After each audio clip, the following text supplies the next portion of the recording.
Hi there, and great for you to talk to us. Now, 94 was CrazySexyCool. Millions of albums sold, great singles, lots of success, and then it calmed down for quite a while, and it took quite a few years for you to come back with your new album, FanMail. Can you each individually tell me what you've been doing these last couple of years? Well, actually, we all were working on FanMail for a year, so it took a year to complete that album. Other than that, working on a couple of solo projects. I have a book coming out called Thoughts. That's poetry, right? Yes. It's like a pictorial poetry book, and it comes out November 3rd. And I also have like an animated series called It's a Fly World. So that kind of occupied all my time. Okay, that sounds busy. You? Well, let's see. I've been developing acts. One act that I have now is called Black, B-L-A-Q-U-E. They're called Black Ivory in Holland. They're called Black in the States. And I have some other acts. I have a production company called Left Eye Production and another company as well called UNI Music. I also did a seasonal on MTV's The Cut. And I have a few other projects that I'm working on right now. I'm not going to reveal what they are, but you know, I've been pretty busy. All right, so we'll come back to those when they Yes. And you became a mom? Yes, I became a mom. I am officially a mother. I have a 2-year-old son. His name is Tionne.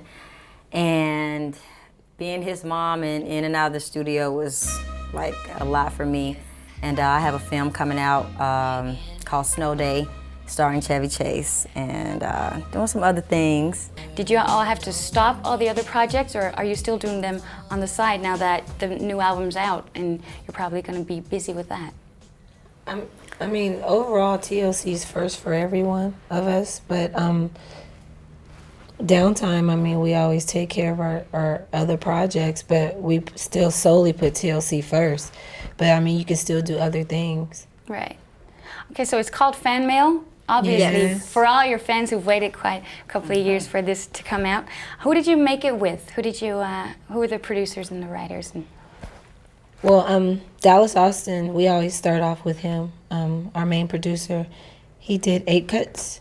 And Jermaine Dupri, a new producer by the name of Shakespeare, and Rico Lumpkin, 2 new producers, and we added Jimmy Jam and Terry Lewis to the roster, and who else? Babyface. Babyface. Babyface. Can't answer the whole question. Don't worry, we got your back. Thank you. So now, you're in a relationship with Austin, right? And you have your own production company, and you are a writer. Yes. Did that make it more difficult for these people to make this album with you, since you obviously have a work, private life thing? You know what you want because you help other people producing their things, so you know what you want production-wise, and you're creative in writing lyrics. And were you hard to work with, or was it all your thing? Well, we all write, and we all have creative input in TLC, but sometimes we have creative differences. Right. Because everybody has a vision, everybody has a direction, and they don't all go in the same direction. So sometimes we have to, you know, agree kind of disagree. like meet in the middle somewhere, or decide if, you know, if not, this is the direction we're going to go in. Right. But we all, at the end of the day, the entire project is a, what is the word I'm looking for? No, it's a collaboration of you know, everyone's ideas. All right. Okay, so you didn't really clash that much. No, I mean, solely when it comes like to the like the song making and the writing, we usually pretty much so agree on a lot of that, because like a lot of our producers give us a lot of input, and they're open, and it matters what we have to say because we have to sing it, and they know us, so it's kind of cool. It's a good vibe. We go off vibes. Yeah. Well, for me, Unpretty and Dear Lie, because that started off as my poetry. So for me, that was a big part, to be able to express myself. I've written on a couple, like 3 other songs on the album, but those 2 are like personal for me. Right. Do you maybe feel that on this album you show a particular side of yourself? That's exactly, I think that's more what I mean. A side of yourself that people might have not seen of you yet. Well, I think it was a little bit more of me this time, Chilli, and so that was, that was different, and that was good for me. That was like really cool. And another side, working with Diane Warren, the song that we recorded with her. Well, not with her. She wrote the song, and Dallas produced it. That song, "Come On Down," the style of that song is more of my style. It's more of my flavor, So when I heard that song, I really felt it. I really liked it, and I was like, I want to do it. So it's your thing. Mm-hmm. And did you write all the raps yourself, or a combination? Well, of I wrote producers. And Yeah, I have a partner now that I write with. So some of them we wrote together. A couple of them I just wrote by myself. Yeah. Yeah. Lyrics are explicit again. You say what you want to say. You say it direct. Why do you think so few women artists do that?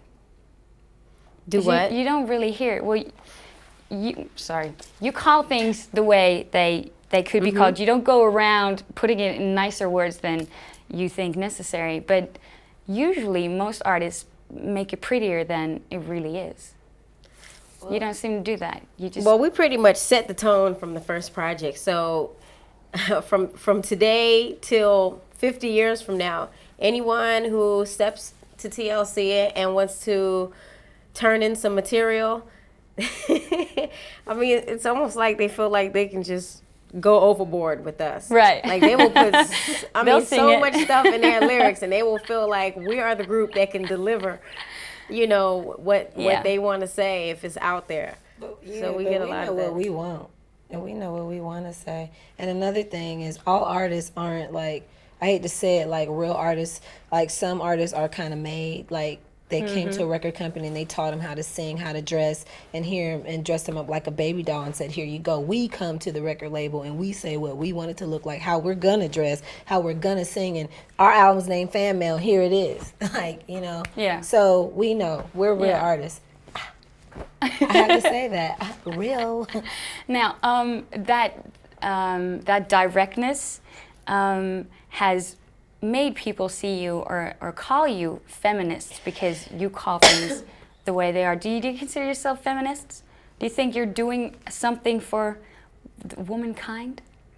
I think we're doing something, but I don't think we should be called feminists. We just tell the women's side better because we're women. And I think we stand up for like being strong, independent women, and on top of that, black women. Just to basically tell it like it is. Right. There's no going around the truth. We just get to it, I just hope more women would be like how we always say you should love yourself and respect yourself because no one else will respect you. But like it just seems like sometimes we have a lack of women feeling good about themselves or speaking up for themselves. Some people settle for things and we don't like to settle. Right. So you touch responsibility. You touch issues that other people leave also. There was Waterfalls, now it's Unpretty. Do you do that on purpose? Do you think we should add something with a message, or is it just part of you and that's coming out? I think it's part of us. It's part of us because all our songs have to do with life experiences that a lot of people can relate to, all people. So even to some songs that just like No Scrubs, Silly Ho, you name it, it's still a situation and it's about people and things that are going on. So whether it's as deep as Unpretty or doesn't all have to be Silly just Ho, it fun doesn't and have to be like, they're all messages.